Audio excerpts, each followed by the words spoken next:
Can you hear your voice become more penetrating and nasty?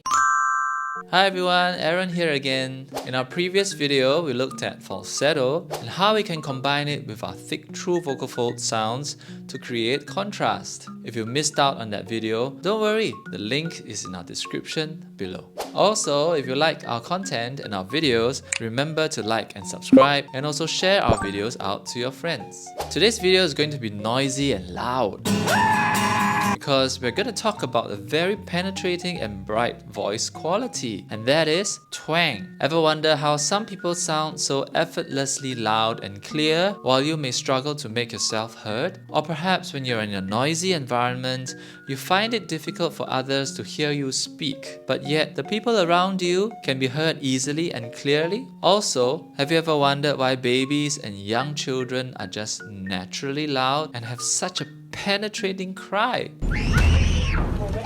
Well, babies certainly didn't attend any singing lessons to learn how to do that, but the number one reason why we can hear certain voices clearly and yet have trouble hearing other voices is because of the amount of twang. Voices that are more twangy can be heard so much more clearly. But why is that so? Aaron's Knowledge Bank. Now when we twang, we are kind of creating a mini loudspeaker inside our throat, amplifying the sound from our true vocal folds and also helping to stabilize our voice so that we can create an even louder sound. The way we do this is by narrowing the space that is above our true vocal folds, and that is our aryepiglottic sphincter. By narrowing this space, we create a loudspeaker effect and boost our high frequency tones, making our voice sound clearer and louder. And when we narrow that space, we even help our true vocal folds to become more stable and to produce a louder sound. It's all just acoustics and science. Yes, science!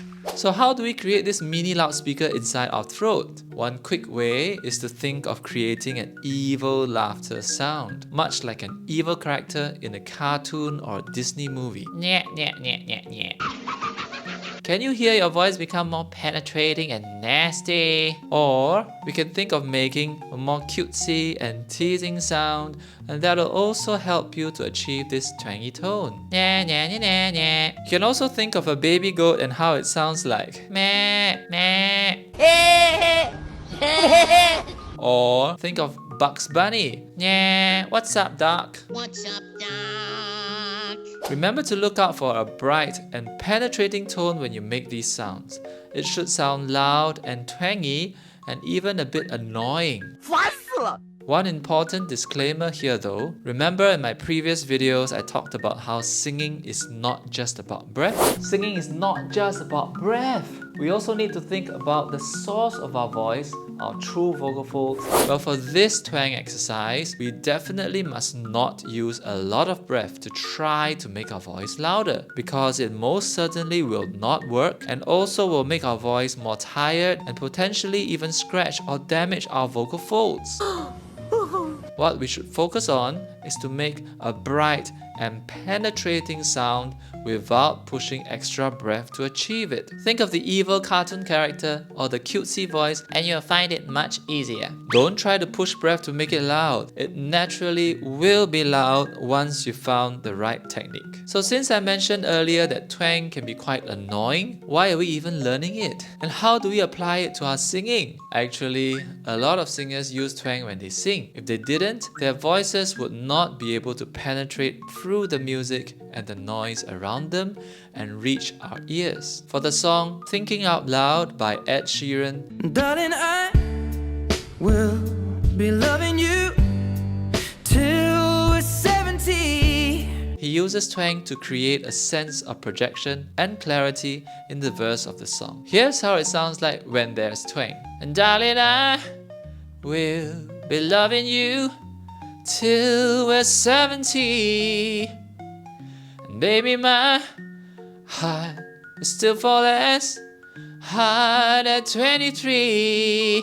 And now here's how it sounds like when I remove the twang. And darling, I will be loving you till we're 70.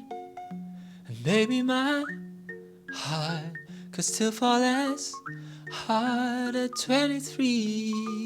It not only sounds softer, but also sounds less projected and less piercing in tone. And we have to struggle to be able to listen to what was being sung. And so, practicing twang and learning how to create that mini loudspeaker in our throat just above our true vocal folds will help us to be able to create a louder and more piercing sound and also use less breath to achieve more sound.